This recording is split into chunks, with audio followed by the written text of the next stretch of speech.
Azul Flawan, bienvenue dans Graffiti. Pour ce présent numéro, il sera largement question de poésie, de chansons, de comédie et d'Édith Piaf parce qu'on célèbre cette année le cinquantenaire de la mort de cette grande dame de la chanson française. Et pour cela, j'ai l'honneur et le grand plaisir d'avoir avec moi Patricia Cass. Patricia, bienvenue Caille. Patricia Caille. Super démarrage, comme ça c'est dit. Quel lapsus. Et donc Patricia, je te dis bienvenue à Berbère Télévision, bienvenue dans le Graffiti. Merci de m'avoir invité Youssef, merci. Je t'en prie. Donc Patricia, tu es sur plusieurs fronts artistiques, bien sûr. Tu es dans la poésie, tu es dans la chanson, tu es dans la comédie, tu fais de très belles choses. Et en plus, tu viens d'un milieu qui n'est pas celui de l'art en général. Tu as fait des études de psychologie. Ta passion a été plus forte que tout ça? Oui, au départ, j'ai fait des études après le bac de psychologie, absolument. Et puis ensuite, après ma maîtrise, j'ai donc interrompu mes études. Tes études, bien sûr. Pour suivre une formation théâtrale. Oui. J'étais chez monsieur Jean-Laurent Cochet, entre autres, à la Ligue d'improvisation française, etc. J'ai même fait un petit stage au Mi-Marceau, à l'école du Mi-Marceau. Très bien. Donc voilà, j'ai fait un peu tout ça. Et j'ai commencé à écrire des textes. Des poèmes, des textes. Oui. Voilà. Et il faut dire aussi que j'étais quand même, de par ma famille, je baignais quand même pas mal dans la chanson. Dans un milieu de la chanson. Depuis toute petite, ils général. écoutaient tout le temps de la musique, que ce soit de la musique classique, que ce soit de la musique du monde, que ce soit de la chanson française. J'ai vraiment de la musique andalouse, j'ai vraiment baigné quand même dans... Même si mes parents ne gagnaient pas leur vie en tant qu'artistes, ma mère était juriste, et même si je baignais quand même dans une culture... Ça, c'était une grande chance pour toi, donc... Ah oui, parce que en fait, ils venaient du côté de ma mère, ils étaient, ils venaient de Kabylie, juifs d'Algérie, oui. Et donc juifs pieds noirs, et en fait la musique est omniprésente chez nous. Tout à fait. Et donc moi je me souviens de soirées très festives où mes oncles, mon grand-père jouaient des instruments, et que ma grand-mère, mes tantes dansaient la danse du ventre, les danses orientales. Donc pour moi la musique c'est naturel, c'est tout à fait naturel, ça accompagne mon quotidien. Et donc, à ton tour, tu as commencé à chanter, tu as commencé à faire des textes, et des textes un petit peu qui vont dans ces chemins ces grands chemins de la chanson française. Tu es un peu sur les traces d'Édith Piaf. Ça me touche, enfin, c'est un grand honneur, je ne sais pas si je suis sur la trace d'Édith tu es Piaf. modeste, mais tu fais de belles choses qui sont un peu dans cette veine. Hein. Quand on écoute un petit peu un morceau que tu mets d'ailleurs sur ton site internet, le pari de t'aimer. Le pari de t'aimer. C'est excellent, c'est un peu la thématique d'Édith Piaf. C'est vrai. C'est ce que j'aimais chez ces grands personnages, Édith Piaf, Barbara, ce sont plus que pour moi que des interprètes, ce sont des artistes à part entière qui ont une âme très, très forte, et la preuve c'est qu'elles continuent de nous habiter, de nous accompagner, puisqu'on célèbre le cinquantenaire d'Édith Piaf cette année. Elle est morte, la pauvre, je le rappelle, le 10 octobre 1963. Elle était jeune quand elle est morte. Elle est morte seulement à 47 ans. Mais elle a eu, comme tu le dis, une vie pleine, mouvementée, tumultueuse. Hein, elle est passée par peut-être un peu trop, d'ailleurs, pour elle, la pauvre. Tout à fait. Beaucoup de souffrance aussi. Beaucoup de souffrance, beaucoup d'excès peut-être. Mais effectivement... Mais que de passion. Que de passion. Est-ce que ça c'est un thème philosophique? Est-ce que la passion, est-ce qu'il n'y a pas d'excès dans toute passion? On ne sait pas. C'est possible, mais si les excès génèrent aussi du génie et de l'art, pourquoi pas? Mais peut-être que le jeu en vaut la peine, et qu'il n'y a peut-être pas de vie pleine sans passion. Tout à fait. Et si tu nous disais un mot, comment tu as fait cette chanson, Le pari de t'aimer, hein?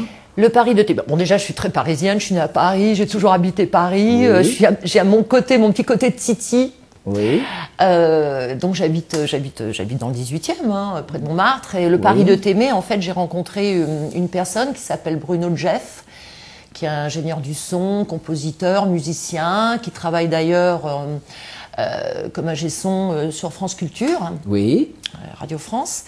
Et donc, c'est un peu, on fonctionne un peu comme, c'est un peu mon alter ego. Donc, je lui propose des textes, je lui propose des idées, des thèmes, voilà, qui m'habitent. Et donc, on travaille ensemble depuis quelques temps. Et donc, on a enregistré 6 titres, dont Le Paris de t'aimer. D'accord. Et Voilà. donc, le pari de t'aimer, tu l'as mis aussi en clip, un joli clip. Il est sur YouTube, absolument, Voilà. Le Paris de t'aimer. Là, aujourd'hui, on arrive déjà, on a dépassé les 1050 visites vues. Donc, j'encourage à aller le bien voir et à sûr. le partager Oui, si on l'aime. Bien sûr. Et donc, C'est une jolie visite dans Paris. Tout à fait, Ah, c'est ce que je voulais ouais. dire. C'est un guide touristique. Voilà, il y a de très belles images Voilà, de Paris. Absolument. Alors, je rebondis sur ce que tu dis parce que des fois, on m'a fait une fois la réflexion, ah, mais t'es pas le personnage principal, le personnage c'est Paris, on ne voit pas que toi. Tout. Mais C'est c'est voulu. Le but, C'est voulu. C'est pas une chanson sur mon ego, sur mon narcissisme. Le but, c'est d'accompagner les gens dans ce Paris que j'aime et d'accompagner le visiteur, le touriste, même le français qui finalement n'est pas assez, des fois ne prend pas le temps de peut-être voir même Paris. les Parisiens qui parfois n'ont pas le temps, effectivement, tellement stressés de visiter vraiment la ville. Paris, il y a beaucoup de stress, mais c'est aussi une vision de Paris justement sans le stress. Très bien. Et donc, il n'y a pas que le pari de t'aimer dans ton œuvre. Hein. Il y a d'autres chansons. Je peux citer À travers la caméra, par exemple. Alors, toujours Bruno Jeff, ça fait partie des 6 titres qu'on vient d'enregistrer d'ailleurs, qui ne sont pas encore distribués, mais ça ne serait tardé, je tiens à le dire, ce sera distribué pour 2013. C'est très bien. Voilà. Donc, absolument. Donc, il y a À travers la caméra, parce que, bon, finalement, bah oui, comme on a commencé l'interview, c'est que je suis comédienne, que bon, j'ai pas une grande expérience, soyons modestes, mais j'ai quand même tourné avec Monsieur Jacques Rosier, j'ai fait du théâtre un peu underground, et que le cinéma, bah, j'ai toujours aimé, j'ai adoré Fellini, donc il y a justement un clin d'œil au cinéma de Fellini, et que la vie, bah, c'est aussi, la vie, c'est un grand film. Hein, et à l'heure de la mort, le film s'arrête, la caméra s'arrête et le film est terminé. Et je trouve que c'est une jolie image. C'est une métaphore, c'est toute une métaphore de la vie, caméra, absolument. Du parcours des uns et des autres. Et il y a aussi donc York Sherry parmi ces morceaux, c'est ça? Ouais, ça fait partie des 6 titres. Alors York Sherry est un peu différente, elle est justement comique, tendre et légère. C'est une chanson que j'avais écrite un texte que j'avais écrit sur mon chien. Oui. Et j'ai adoré la musique que Bruno m'a proposée. Et donc voilà, ça c'est une chanson sur mon chien qui n'est plus malheureusement, mais qui s'appelait Malabar et c'était mon Yorkshire chéri. Et voilà, donc c'est une chanson vraiment de très tendre. Et il y a aussi une chanson qui est me semble-t-il, un peu plus ancienne, qui est pleine d'humanisme et d'amour, Les gens. Je t'ai vu l'autre jour la déclamer dans un café littéraire. Absolument, on s'est rencontrés. C'est vraiment une chanson captivante, ouais. Ça, oui, c'est-à-dire c'est une chanson, comment on peut dire? En tout cas, elle touche les gens, hein. Un petit peu humaniste, enfin un petit peu, voilà, elle touche les gens. Bah, oui, j'ai eu un retour très satisfaisant à chaque fois que je la chante.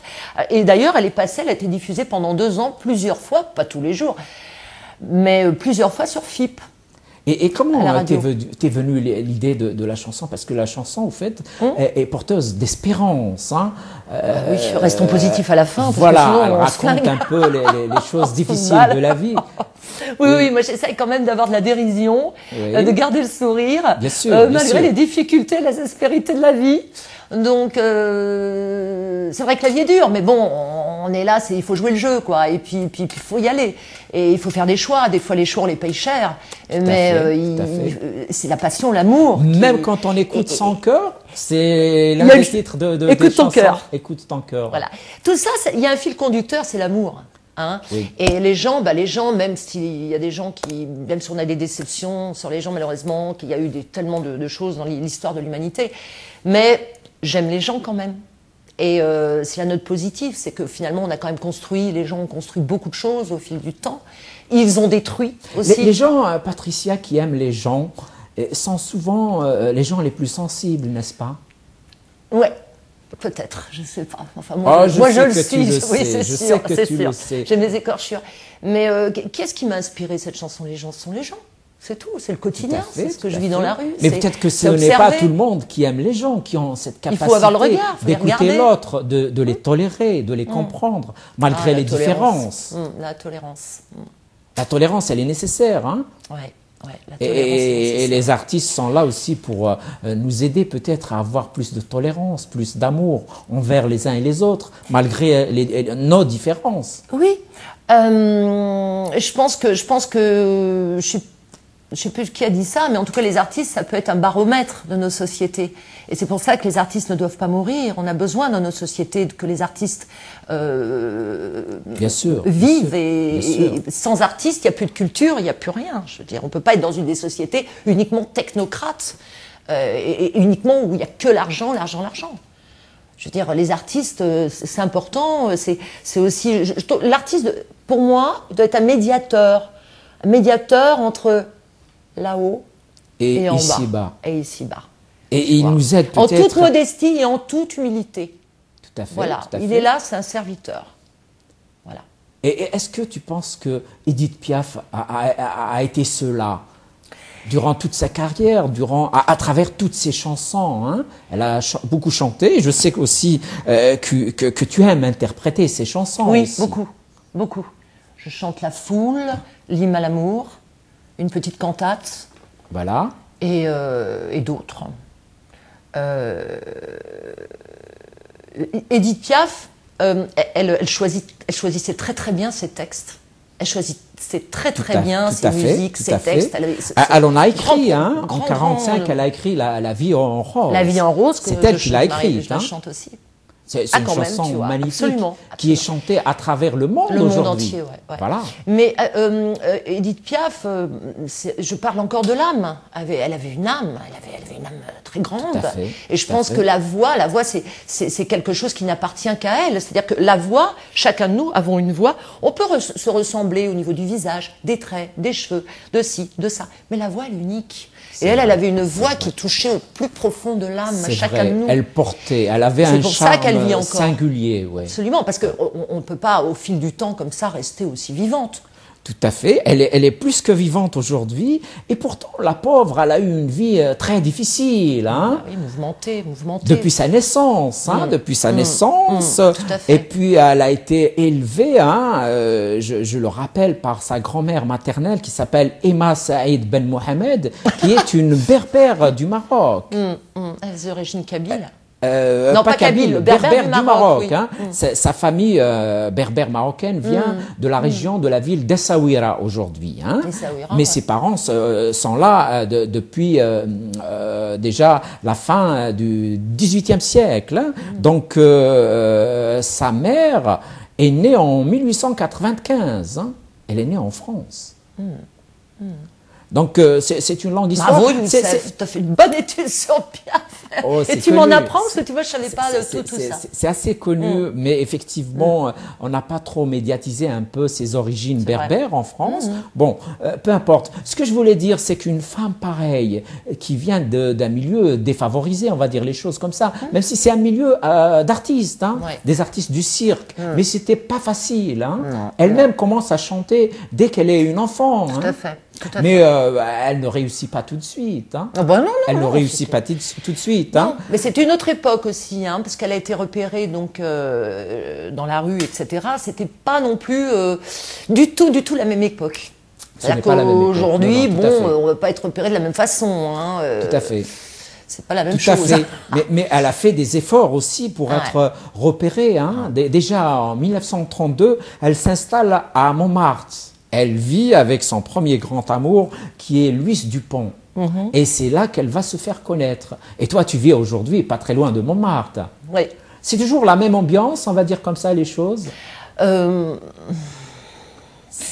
même ambiance. Il y a toujours une créativité, il y a toujours des artistes un peu qui essaient de se faire connaître, qui essaient de percer. Là, tu me fais porter une grande responsabilité. Je parlais de Montmartre. Montmartre ne m'appartient pas. Il y a peut-être des choses que j'ai. Elle appartient à Montmartre. Tu connais des choses sur Montmartre. non, non, je pense qu'il y avait un charme à l'époque qui n'existe plus aujourd'hui, qu'on essaye quand même de conserver le charme de Montmartre. Donc bon, c'est plus tout à fait pareil. Aznavour, dans une chanson, il en parle très bien. C'est vrai, c'est vrai. La la li, la la la la la la la la la la la la la la la. Tout à fait. Montmartre en ce temps-là, accroché ses lilas. Et aujourd'hui, il ne reconnaît plus ni les murs ni les rues. Mais là, c'est une chanson, hein, c'est une chanson. La chanson aussi porte un peu la nostalgie, hein, comme elle essaie de porter l'amour, les partages. Moi, je me rappelle quand j'étais petite, mes parents m'emmenaient parfois le soir dans des cabarets, enfin, voir des chansonniers à Montmartre. Je rebondis là-dessus. Et c'est vrai que j'ai des souvenirs.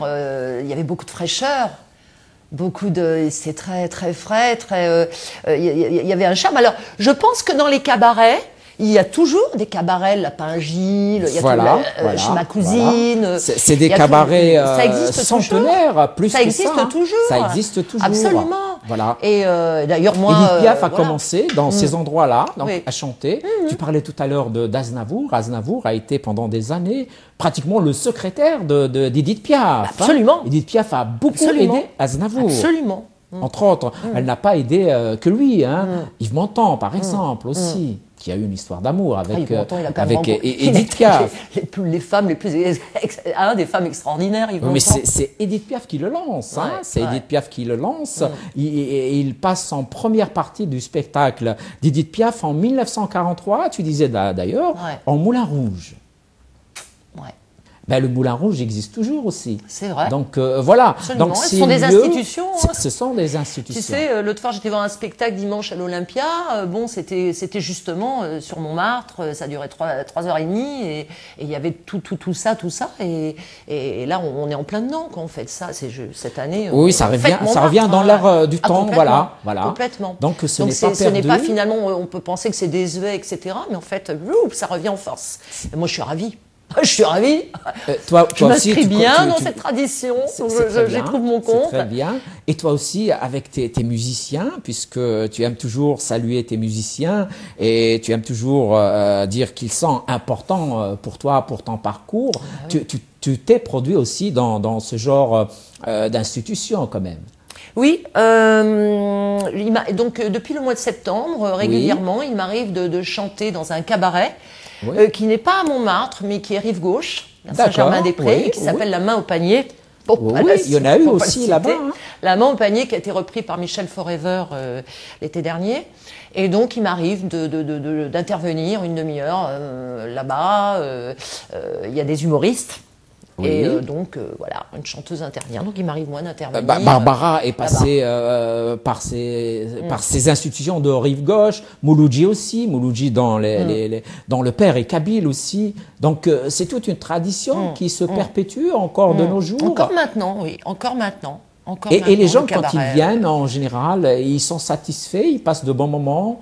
Oh bah, attends, moi, je sais pas, j'ai fait 8-9 soirées là-bas.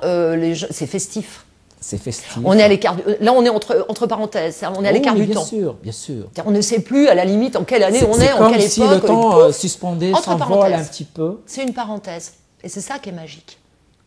C'est une ambiance particulière. C'est la magie de l'art, c'est la magie du partage. Du partage. Les gens, ils sont tous là pour la même chose. C'est passer une bonne soirée et découvrir des artistes et rire avec les humoristes. Et découvrir des chanteuses, des chanteurs. Bon, c'est vraiment très agréable. Moi, j'aime bien. Et mais le cabaret, pour moi, c'est une autre forme d'exercice. D'accord. Je m'accompagne pas forcément. Je m'accompagne pas, en tout cas, à m'accompagner par mes musiciens. Ah d'accord. Je chante accompagné par une bande son. Une bande son, c'est pas grave. Et donc c'est encore autre chose. Quand je fais mes concerts, là j'ai mes musiciens. Là c'est autre chose. C'est une autre forme de scène. C'est un autre rapport avec le public, parce que là, on n'est pas... Si tu veux, le cabaret, à la Montpagnier, il y a une promiscuité, il y a une intimité, etc. Là, le concert, c'est forcément autre chose. Hein. Donc là, je peux avoir il faut que j'ai mes musiciens. Ça, c'est un groupe. C'est waouh. Il y a une symbiose entre toi et tes musiciens, bien sûr. Ils viennent un peu d'horizons divers. Oui, complètement de la chanson. divers. En fait, au début, je pensais avoir toujours les mêmes musiciens, le même groupe. Et en fait, non, c'est Patricia Caille. Et en fait, je ne suis pas finalement, je suis un groupe avec moi-même. C'est-à-dire que, en fait, les musiciens ne sont pas forcément bons, c'est pas forcément leur produits au départ. Ils ne sont pas forcément disponibles, ils travaillent aussi pour d'autres gens. Bien sûr, Donc moi j'ai bien sûr. appris petit à petit que les musiciens, si celui-là n'est pas disponible, il faut que je puisse en avoir un autre, etc., etc. Donc les musiciens, j'en connais beaucoup. Et donc je connais 2 pianistes, je connais 3 percussionnistes. C'est la grande famille des musiciens, famille, des artistes, n'est-ce pas? Voilà. Donc après, il faut répéter effectivement avant, etc. Parce que mais bon, je suis contente, je connais plusieurs musiciens et ça se passe bien et écoute, comme ça, tout le monde est libre et tout le monde est tranquille. Et quand tu chantes, Patricia, il y a des gens qui te demandent des chansons, peut-être des chansons que tu aimes reprendre. Tu reprends aussi Barbara, je crois. Ah oui, oui. Une petite cantate. Une petite ça cantate, Dis quand reviendras-tu, Ouais. ou L'Aigle Noir, ou Göttingen. Oui. Et Barbara, elle a un parcours aussi impressionnant. Ouais. Ce n'est pas venu tout de suite comme ça. Le succès ne lui est pas arrivé tout de suite. Bah non, Elle a fait beaucoup de temps les cabarets de la rive gauche, surtout. Oui. D'ailleurs, on vient de m'offrir un livre, là, je dois le lire sur Barbara. C'est qui vient une de sortir. biographie de Barbara. Oui. À chaque fois qu'il y a un livre qui sort, on pense à moi, on me l'offre. C'est génial, c'est très bien. C'est ça. Ah, mais moi, je suis ravie. Non, Barbara, c'est quelqu'un qui me touche beaucoup, que j'écoutais quand j'étais petite. J'avais pareil, un grand-père, disons pas mon grand-père, enfin, voilà. Le père de mon beau-père, elle aussi, qui adorait Barbara, qui était fan de Barbara, et donc quand j'étais gosse, j'écoutais forcément Barbara. Et elle, je trouve qu'elle écrit des textes magnifiques. Elle a écrit des textes sublimes, Oui. et tu sais qu'au départ, elle n'avait pas confiance en elle. Elle disait qu'elle était incapable d'écrire des textes. Oui. Et puis, il y a des gens qui lui ont dit, il faut que tu en écrives, et principalement Jacques Brel. Jacques Brel qui est tout le temps généreux avec les autres, qui avait ce don d'inciter les autres à être meilleurs qu'eux-mêmes. Et donc c'est comme ça qu'elle s'est lancée dans l'écriture de chansons. Et toi, tu doutes un peu quand tu écris tes chansons, tu dis c'est pas bien, tu es un peu perfectionniste ou pas? Je me censure pas. Parce que si je me censure, ça ne servirait à la rien. caille, elle bien pond sûr. pas ses œufs. Voilà, c'est très bien dit. Patricia Caille. Je Voilà. l'avais pas préparé, tu vois, c'est de l'impro. C'est de l'impro. C'est la vie. On ne demande que ça. La vie, c'est l'impro. Mais l'impro, c'est la vie. Mais non, si je bloque au départ, je ferme les portes. Non, pour moi, l'écriture, c'est un côté un peu aussi thérapeutique. C'est-à-dire, c'est pas, je vais pas faire la psy. C'est vrai que c'est bien que tu le dises. En plus, tu as fait des études de psychologie. J'ai aussi été un peu formée à l'art-thérapie. Donc je joue pas le jeu. Si forcément je ferme les portes et que je dis oh non, ça pas bien, ça c'est ci, ça c'est ça, forcément non. Ce qui est intéressant, c'est justement que ça sorte. Et des fois, on est surpris de soi-même. Tout à fait. C'est peut-être même la force principale de la poésie. Mais c'est bien ça. sûr. Oui, Il faut laisser venir, au contraire, faut laisser venir. Moi, je suis pas une forcenée, si tu veux, de l'écriture. C'est-à-dire, je ne suis pas, effectivement, genre, je vais me lever à 6h du matin, je vais me coller devant ma feuille. Il faut que ça sorte à tout prix. Non. C'est pas mon truc. Et j'ai un grand respect de ceux qui ont cette rigueur. Qui peuvent faire comme ça, bien sûr. Je suis très admirative. Bien sûr. Moi, je le dis franchement, parce que je suis pas là pour tricher. J'aime pas la triche. Ça, c'est pas moi. Alors moi, en fait, je peux me balader dans les rues, prendre le métro, être dans mon quotidien, tu vois, en toute simplicité, être dans une soirée et me laisser, comme ça, habiter. Laisser les choses venir. Et c'est que l'inspiration, tu vois, et d'un seul coup, des fois, dans un couloir de métro, paf, il y a une phrase qui sort, il y a un truc, je prends mon dictaphone, mon téléphone portable, pouf, j'enregistre. Ça arrive comme ça, tu sais, comme si j'étais, un médiateur. Tout à fait. Donc je suis transpercée, traversée, tu vois, par un flash, par un truc. Et du coup, et puis les choses, aussi, j'attends qu'elles mûrissent. Elles mûrissent. Et il faut que ça devienne que je ressente comme une réelle nécessité, un besoin, tu vois, dans le ventre. Et il faut que ça sorte. Et là, ça sort. Tu vois. Eh ben c'est génial, parce que l'écriture, au fond, elle est toujours présente chez les gens qui écrivent, même quand ils n'écrivent pas. Tu l'as bien dit, donc inconsciemment, les choses mûrissent. Bien oui, sûr. bien sûr, elles doivent grandir à l'intérieur. C'est comme une grossesse, c'est comme un enfant qu'on porte. Voilà. Ça doit grandir, grandir et devenir une nécessité de l'accoucher, de le dire. On n'écrit pas pour écrire. Moi, j'écris parce que c'est un besoin. C'est pas pour me dire je suis auteur. Non, ça correspond chez moi à un truc vital et c'est aussi mon équilibre psychologique. Et je me sens tellement bien quand enfin j'ai accouché de mon texte. Tu vois, ça me fait du bien. Même s'il m'a pas rapporté de l'argent. Mais qu'est-ce que ça fait du bien? Ouais, ça peut même rapporter de l'argent. Et ça peut en plus, souhaitons-le, rapporter de l'argent. Bien sûr. Tu vois? Bon, j'ai quand même commencé à toucher des droits d'auteur. Je suis à la SACEM. Mais très bien. Quand même. Très bien. On fait juste une petite pause et on revient au débat. Déjà? Qu'est-ce que ça passe vite avec toi? Ok. À tout. On revient donc au débat avec la poétesse et donc comédienne et chanteuse Patricia Caille. Et donc Patricia, je disais donc tout à l'heure que tu étais un peu sur les traces de ces grandes chanteuses de la grande chanson française, Édith Piaf, Barbara, etc. Et toi, tes thématiques en général, elles tournent autour de l'amour, du temps qui passe, exact, de la vie qui s'enfuit. Je te laisse tout seul. Oui, mais tu peux nous dire des choses. Absolument. Tu vois, je crois que par rapport à chacune de tes chansons, c'est bien que tu me poses cette question. Parce qu'en fait, dans le métro en venant, j'ai souligné, je me suis dit, tiens, il y a quand même une thématique commune d'une chanson, d'un texte à l'autre. Oui. Et donc, j'ai relevé comme ça, dans le métro en venant, tu vois, j'ai relevé effectivement une phrase par chanson, comme ça, en voyant que les thèmes se recoupaient et qu'il y avait, tu vois, une espèce de truc comme l'eau de la Seine qui coule, il y a une espèce de, comme ça, de mouvement naturel. Aussi, voilà, voilà. Et alors, donc, ça donne quoi? Alors, ça donne quoi? Bah, écoute, on va s'amuser. Oui, amusons-nous. Vas-y. Donc, allez, pif, poif, comme ça, pif, paf. Bon. Alors, il y a une chanson qui s'appelle Le Petit Poisson. Le Petit Poisson, alors, oui. On est encore dans l'eau. Voilà, c'est pas grave. Alors, ça c'est une chanson un peu plus ancienne, c'est ça? Oui, plus ancienne, parce que j'ai commencé. 2009. On a commencé à mettre en musique, on va dire en 2005. D'accord. Je chante depuis 2005 véritablement, même si j'ai toujours chanté. Bien sûr. Voilà, donc depuis 2005, entre 2005 et 2010. On a enregistré, parce qu'on fait jamais les choses toute seule, on a enregistré avec Pascal Coémet à l'époque. Oui. On a enregistré à peu près une quinzaine de titres. D'accord. Pas mal quand même. Alors, quand j'ai enregistré, maquetté. On n'a pas rien est sorti, on n'a rien distribué. D'accord. D'accord. Et j'ai aussi enregistré avec monsieur Jean-Pierre Masse. Oui. Qui quand même, lui travaille avec Pierre Barou. Bien sûr. Il vient de sortir un album d'ailleurs. Tout à fait. Etc. C'est un grand monsieur.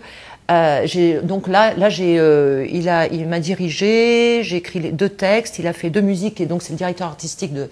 Et ça, on va la sortir en distribution numérique par contre, je tiens à le dire. Très bien. Un single de monsieur Jean-Pierre Masse et de moi, donc il y a La Fille de l'Ouest. Oui. Et Où que tu sois. D'accord. Voilà. Très bien. Donc voilà, tout ça c'est entre 2005 et 2010. En 2010, je rencontre monsieur Bruno Jeff, dont je parlais tout à l'heure, qui travaille sur France Culture en tant qu'ingé son, qui est compositeur et musicien également. Et avec lui, on travaille en duo. Là, c'est leur binôme. Et donc là, on a enregistré les sit-ins dont je parlais tout à l'heure. D'accord. Voilà. Donc, Le Petit Poisson s'inscrit, on va dire, dans la première période 2005-2010. Qui n'est absolument pas distribué, qui fait partie de toutes les chansons en attente, que je distribuerai peut-être un jour. Oui, pourquoi pas. Si Dieu me prête vie. On l'espère pour toi. On laisse faire, au fil des rencontres. Alors, Le Petit Poisson, moi je relève une phrase, tu veux souvent ce que tu n'as pas. Poum. C'est le thème de la chanson. C'est quoi ça? Tu veux souvent ce que tu n'as pas. C'est vrai que dans la vie, moi il y a des gens comme ça, beaucoup. Oui. On pourrait se satisfaire de choses simples. Oui. Et que finalement on court toujours après ce qu'on n'a pas. C'est vrai. Donc voilà, c'est aussi simple que ça. On a toujours cette insatisfaction. Insatisfaction permanente, on a toujours ce truc de courir. Patricia, est-ce que le bonheur, c'est justement cette capacité à se satisfaire de ce que l'on a? Est-ce que c'est cette aptitude à vivre sa vie avec peut-être peu de choses? Je pense qu'il faut une grande sagesse, une grande philosophie pour ça. Je pense qu'il faut savoir rester simple et, je dirais pas modeste, mais bon, Il faut se réconcilier avec soi-même, se faire confiance. Et puis même si on n'a pas ce que le voisin a, mais on est peut-être très bien avec ce qu'on a. Tout à fait. Bon, bien sûr, toute proportion gardée, parce que si on a du mal à payer ses factures en fin de mois et qu'on n'a pas mangé à sa faim, on parle évidemment pas de ça, parce qu'en ce moment, avec la crise et tout. Bah oui, bien sûr. En ce moment, même avant, ou même après, à mon avis, ça sera toujours la même chose. Voilà, oui, ça, bien sûr. De toute façon, de tout temps, je crois qu'il y a eu des gens qui ont eu faim, malheureusement, qui ont eu peut-être froid. que c'est ce que je voulais dire à Patricia, que peut-être qu'il y a des gens et qui ont déjà de grands moyens et qui courent toujours c'est de cela que je veux parler, attention. Alors qu'ils ont tout pour être heureux, on va dire. Voilà. Ouais. Et c'est très humain aussi. Et donc cette chanson, ça parle de ça, c'est le thème. Tu vois, par rapport à un bouquin, je te remercie vraiment de m'avoir invité, parce que toi-même, tu écris et tu es voilà, tu es un romancier, etc. La chanson, Gainsbourg disait, c'est un art mineur. Gainsbourg. Oh, Gainsbourg, que j'aime beaucoup Gainsbourg. C'était pour mais en un fait, petit peu, non, enfin, parce qu'aussi il aurait voulu être peintre. Enfin, tu vois, il avait une histoire avec la peinture, etc. Mais moi, j'aime beaucoup les textes de Gainsbourg. Bien sûr. Ça, c'est une petite parenthèse. Ah bah, on parlait de mon univers. Bien sûr, c'est extraordinaire. Et puis la musique, tout. La musique et moi, tout le parcours, voilà. Bien sûr. Ça, c'est vision du monde voilà, c'est une même parenthèse pour parler de, ça fait partie de mon univers. Voilà. Tout à fait. Donc dans les chansons, on va dire qu'on va être plus modeste. Donc il y a un thème, voilà, le petit poisson, tu veux souvent ce que tu n'as pas. C'est bien vu. Voilà. Moi je dirais c'est comme une photographie. Je vais te dire les titres de mes chansons et paf la photo. Voilà. D'accord. Oui, alors le petit poisson, tu veux souvent ce que tu n'as pas. À travers la caméra, le film est fini. Merci la vie. Comme on a dit tout à l'heure, on en a parlé tout à l'heure. Ensuite, merci la vie, quoi. Merci la vie. Donc il faut profiter de la vie, tu veux dire quoi? La vie a dure pas très longtemps. La vie, c'est un passage. La vivre. Donc il faut la vivre à fond et puis pas passer à côté de ses passions et puis pas vouloir faire comme le voisin forcément. Et puis si on commence à écouter tout le monde, ben on n'est plus relié à soi et que il faut finalement se recentrer sur soi et puis nos propres besoins intimes ne sont pas forcément ceux du voisin ou ceux du copain. Tout à fait. Mais est-ce que le bonheur ne réside pas une fois encore dans cette capacité à vivre le présent? C'est une forme de philosophie, vivre intensément le moment présent, oui. C'est ce que tu dis dans ta chanson. Moi, des fois, je fais un petit peu trop, parce que tu conduis, attends, pense à la fin du mois, pense. Mais moi, je suis tellement passionnée, c'est vrai que j'aime la vie. Le problème, c'est quand on est comme ça, je pense qu'on est un peu écorché. Oui. Et je pense que on prend pas mal de claques aussi dans la figure. Mais c'est ça la vie aussi. C'est ça la vie. Hein. Voilà. Regarde, Edith Piaf, elle a pris plein de claques. Plein de claques. Et beaucoup même de déceptions, au niveau physique, elle était très malade. Elle avait une maladie invalidante, une polyarthrite, mais elle a continué jusqu'au bout. Oui, mais moi, ça me parle, ça. Ça me parle. C'est extraordinaire. Et ça demande, tu sais, des fois de se battre pour ce qu'on aime. Ça demande des sacrifices exemplaires. Voilà, il y a des sacrifices qui viennent naturellement. Quand on se bat pour ce qu'on aime, pour la Tout à fait. Voilà. Tout à fait. Et j'essaye je suis maman.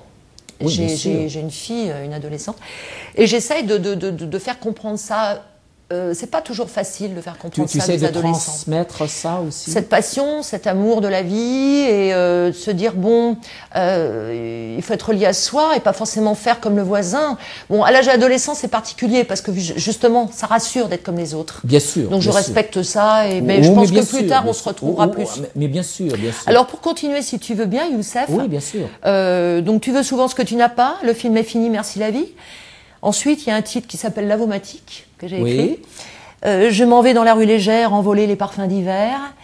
Blanchi des plaisirs payés cher, vivre, il n'y a qu'à recommencer, c'est léger, la simplicité. Eh bien voilà, on revient encore à la simplicité. Voilà. Ensuite, il y a Boomerang, la foi, il me faut la trouver en moi, il me faut la chercher. Tu vois qu'en fait, on pourrait faire un seul texte avec tous les thèmes principaux des chansons. C'est ça qui est rigolo. C'est pas rigolo, au contraire. Donc, il y a une ligne de conduite. Donc, tu vois, il y a finalement une ligne. Tout est relié au fait. Voilà. D'une façon ou d'une autre. Absolument. Il y a un autre thème, une autre chanson qui s'appelle Je suis, mais je suis. Je suis. Alors, mais je suis moi. La fois, il faut la chercher en moi, il faut la trouver, on avait dit avant. Ensuite, mais je suis moi et seulement moi. Excusez ma simplicité. Enchaîne bien, tu as vu tout naturellement. Oui.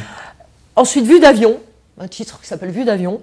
Oui. Car moi je sais sans aucun vice. Là aussi c'est une chanson un peu ancienne. Oui, tout à fait, dans la période 2005-2010. Voilà. Car moi je sais sans aucun vice qu'on peut décoller sans hélice.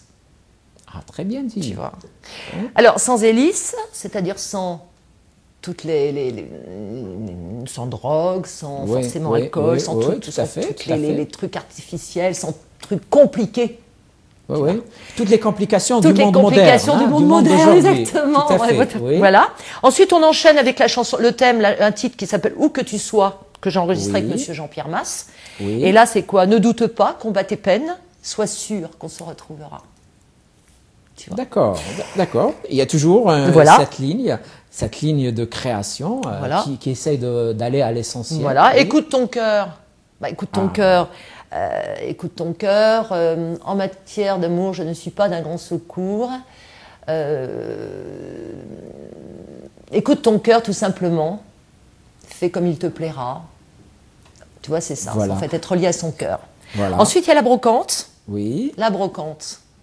Toujours 2005-2010. Oui, la brocante. Faire peau neuve dans la poussière. Oui. Les vides-greniers, les vides-misères. Faire peau neuve dans la poussière, les vides-greniers, les misères. Les vides-misères. C'est sympa. J'essaie de trouver des photos, tu vois, le truc, pouf, comme un instantané. Tout à fait. Et étant vécu parisien, t'aides un petit peu là. Ah bah parce que les vides-greniers, c'est assez courant. Hein, les brocantes aussi. Oui. Et est-ce que toi, tu chines un petit peu, tu y vas? Oui, ça m'arrive, mais je suis un peu allergique à la poussière. C'est vrai. Mais cette chanson, je l'ai écrite parce que 2 fois, j'ai fait une brocante pour un ami. Oui. Et donc, du coup, bon, j'ai emmené quelques trucs à moi, et puis je l'ai aidé à faire sa brocante. Je me suis amusée à faire la marchande. Comme oui, les bien sûr, gosses. c'est sympa ça. Et voilà, j'ai pu parler avec plein de gens, c'était super sympa. Et c'est comme ça que j'ai écrit ma brocante. C'est très spécial. À la manière d'un reportage. À Paris, justement, puisqu'on voulait parler de Paris dans cette émission aussi. Pratiquement dans tous les quartiers, il y a des vides-greniers, donc il y a des instants, il y a des moments pour la brocante, et on retrouve parfois des choses intéressantes, de vieux livres, de vieux manuscrits, de belles choses.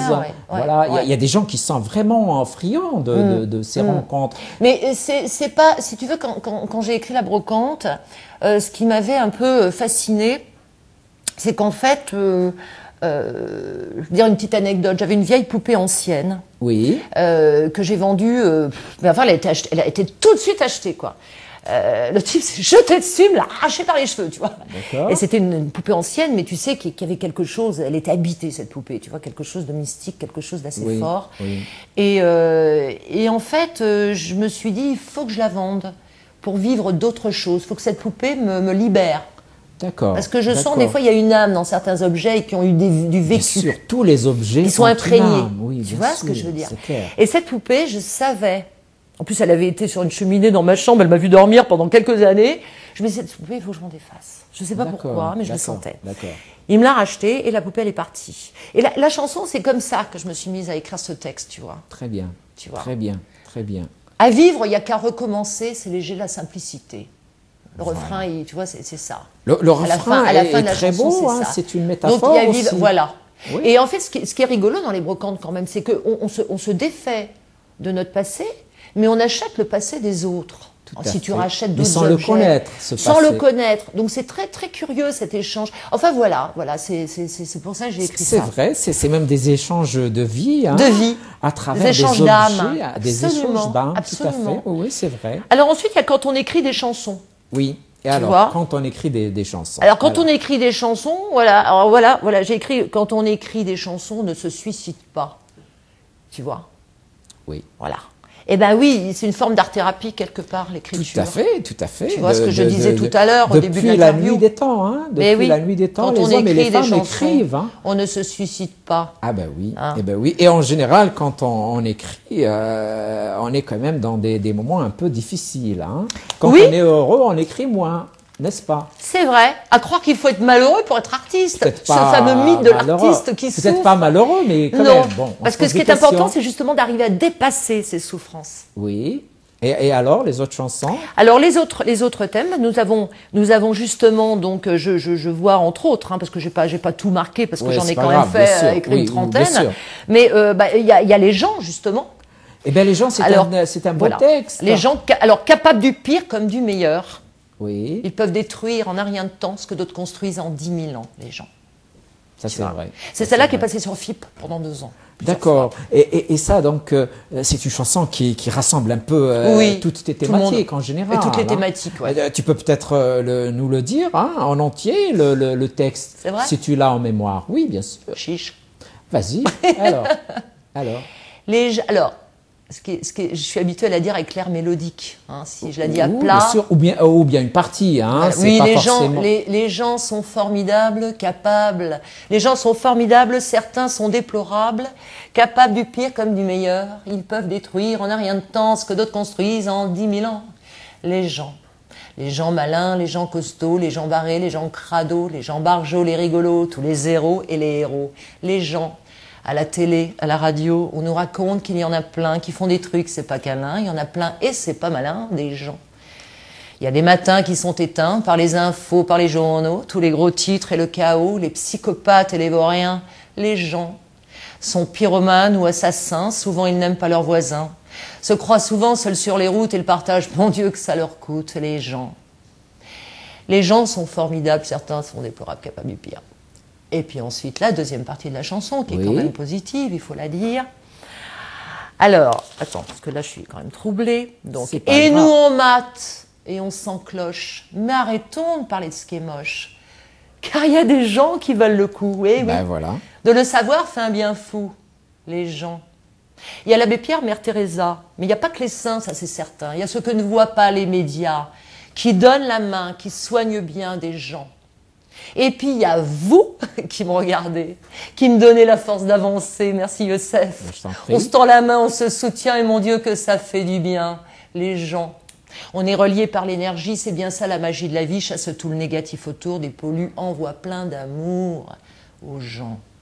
Ben bravo, c'est un texte très positif, mais qui au départ quand même est réaliste. Hein. Il raconte ce qui se passe. Mais je fais de la chanson hyper réaliste que dans les thèmes et les textes, ce sont des chansons à texte.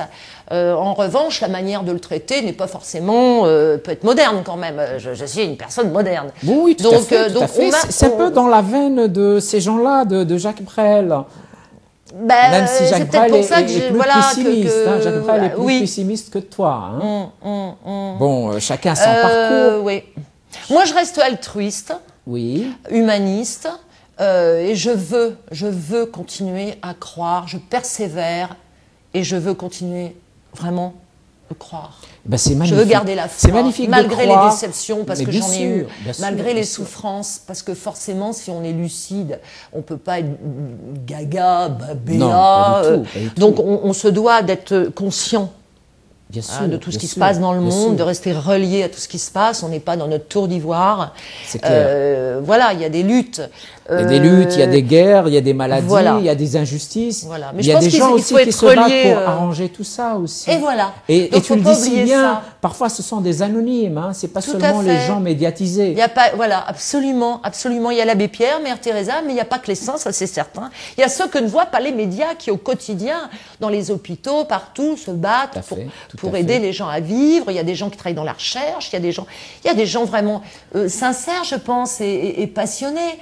Toi, quand tu fais ton émission, que tu invites des gens qui sont pas forcément connus ni médiatisés, bien sûr. Tu as envie de les sortir de l'ombre. Tout à fait. Et c'est une forme de générosité de ta part et d'altruisme. Eh ben merci, c'est effectivement. Merci beaucoup. Mais il y a des gens aussi qui ont fait plein de choses. Hein. Tu as parlé de l'abbé Pierre, même s'il fut médiatisé un peu plus tard. Hein. Mais ce monsieur est incroyable.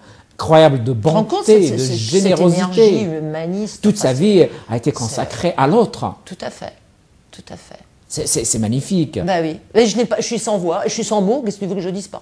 Je suis sans mots. Mais je te comprends. J'ai un grand respect, voilà, pour tous ces gens-là. Et heureusement qu'il y en a. Respect à ces gens-là. Respect, merci. Mais Mère Teresa aussi. Voilà. Hein. Et donc, mais toi, à ta manière, en tant qu'artiste, tu essayes aussi d'apporter ce bonheur à ceux qui t'écoutent, à ceux qui te regardent. Oui, modestement. C'est vrai, je me fais plaisir aussi. Mais je pense que de toute façon, on ne donne pas si on n'a pas de plaisir à le faire. Tout à fait, tout à fait. Donc, on ne donne pas forcément non plus que dans la souffrance, l'autoflagellation. Non, non, bien sûr, bien sûr. Et la crucifixion, enfin, tu comprends ce que je veux bien dire. sûr, bien sûr. Donc, bien il faut aimer le faire, aimer donner et être en accord. Et Patricia, quand tu reprends les autres, c'est parce que tu les aimes aussi. Tu as repris Johnny de Piaf aussi. Hein? Ah oui, t'as vu ça? On peut rien te cacher. Oui, Johnny. Alors, j'aime bien effectivement cette chanson. J'aime bien aussi reprendre La Foule. Oui. Ce que tu as repris Milord aussi. Milord de Piaf aussi. Oui, Milord. Mais ce que je vois de commun par rapport à La Foule et Johnny dont tu parlais, c'est que en fait, elles ont un côté musique du monde, elles ont un côté manouche ou un côté. C'est vrai. Et je me sens toi, très tu aimes manouche. Ça. Ah bah oui, parce que je me sens un peu voyage quand même. C'est très origines bien. que je ne vais pas refouler. C'est magnifique. Il faut assumer ses origines, assumer ce qu'on est. Ça fait partie de mes origines. Bien sûr. Donc voilà, j'aime bien cette musique aussi, tu vois. Qui fait bouger. Par exemple, parmi mes musiciens, j'aime bien avoir un percussionniste. Ah bah oui, bien sûr. Parce que le côté percu, tu vois, c'est un côté tribal, c'est un côté, ça va avec mes origines aussi, c'est un petit clin d'œil. Oui, c'est très nord-africain, bien sûr. C'est de la chanson hyper réaliste, mais avec des influences musicales diverses, tu vois. Alors évidemment, il y a eu des thèmes musicaux qui sont plus jazz ou plus, mais moi je veux conserver ce petit regard, ce petit œil, ce petit clin d'œil avec la musique du monde. Eh ben, tu es une femme du monde, puisque tu es une artiste. Et puis un personnage un peu rock'n'roll. Eh ben oui. Donc j'aime bien les décalages. Tout à fait. Le décalage. Tout à fait. On ne peut pas classer la caille dans un tiroir, enfermer la caille, l'oiseau Elle est partout. Dans un tiroir. L'oiseau s'envole, il va partout. Tu as repris aussi Gainsbourg, Couleur Café. Oui, ça m'est arrivé de reprendre Gainsbourg, parce que tout à l'heure on parlait de Gainsbourg, donc j'aime beaucoup. Je trouve que j'adore, il a joué avec les mots. J'adore qu'on joue avec les mots, j'adore ça. Bien sûr. C'est pas à toi que je dirais ça, vu que t'es un écrivain. Non, pas du tout. Oui. Et il a toujours été créatif, créatif et un peu controversé, provocateur. Oui. Il a pris des risques, mais moi j'aime bien les gens qui sont ce qu'ils sont, quoi, qui trichent pas. Et puis bon, c'est vraiment, je vais pas parler de Monsieur Gainsbourg, mais en tout cas, oui, j'aimais bien son univers. Je sais pas, je pense que, je veux dire, c'est comme Coluche, je pense que ce sont des gens qui nous manqueraient s'ils n'avaient pas existé. Tout à fait, ça c'est bien dit. Tu vois, ça c'est bien dit. Ils font partie, pour moi, ils font partie de moi, ils font partie de mon histoire, ils font partie de ma culture. Donc voilà, merci Monsieur Coluche, merci Monsieur Gainsbourg, merci à vous tous. Il y a plein de gens, il y a plein de gens qu'on pourrait remercier. Voilà. Mais pour moi, c'est carrément culturel. Ils font partie de ma culture, tout simplement. C'est une évidence. Et Edith Piaf, alors, tu la remercies, bien sûr, en réinterprétant son répertoire. Ouais. Mais si je te disais un peu, qu'est-ce qui te frappe le plus chez Edith Piaf? Ça serait quoi?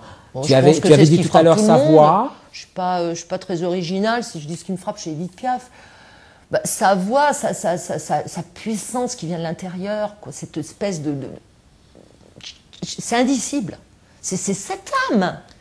C'est cette âme, c'est cette manière de porter les mots, cet accent qui n'appartenait qu'à elle. Ça, c'est vrai. Il ne faut pas chercher, surtout pas chercher à imiter ces gens. C'est des gens comme ça. On se casse forcément la figure.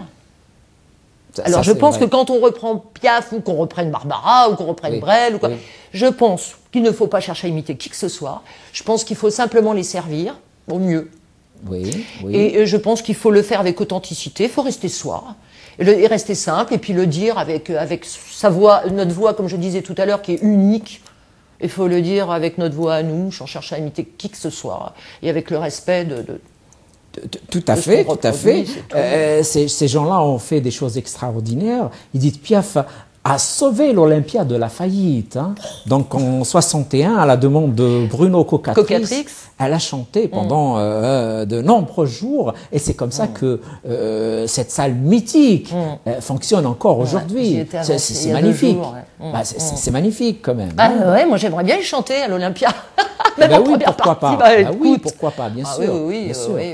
Et puis je pense que de toute façon, vu que c'est le cinquantenaire de la mort de Piaf, dont tu parlais, donc bien sûr, c'est cette année, je le rappelle. Je pense que je vais avoir des occasions de chanter Piaf plusieurs fois.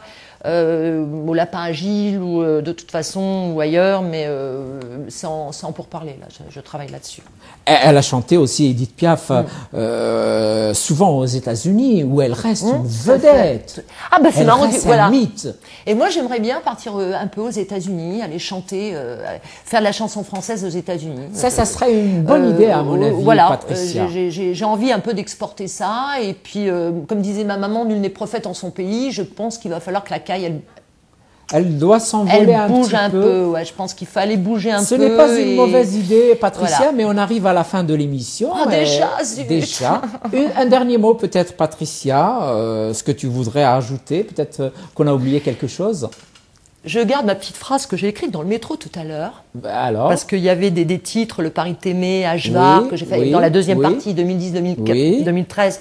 Ashvar, Le Paris T'aimé, et j'ai fait une chanson plus ancienne, Hyperactif, où là j'ai vu effectivement il y a vraiment un fil conducteur, c'est le temps qui passe. Le temps qui passe. Et quand dans Le Paris T'aimé, sur les quais de la Seine, en riant tu m'emmènes, sur les bords de la Seine, de ton lit tu m'entraînes. Et ça me rappelle un peu, tu sais, les thèmes des poètes romantiques, hein, du temps d'Apollinaire, Verlaine, Baudelaire, etc. C'est tu vois, la Seine sur coule la Seine. Et je terminerai en disant, enfin moi, je serai pour conclure sur le thème de mes chansons, qui est évidemment le cœur. Je dirais prendre le temps avant qu'ils ne nous prennent. En toute simplicité. Toute simplicité. Eh bien, merci beaucoup, Patricia, d'être venue dans Graffiti, et je te dis bonne continuation. C'est moi qui te remercie, merci. Je t'en prie. Merci, mes amis, je vous dis à vous aussi, merci de nous avoir écoutés. Portez-vous bien, prenez soin de vous. Au revoir.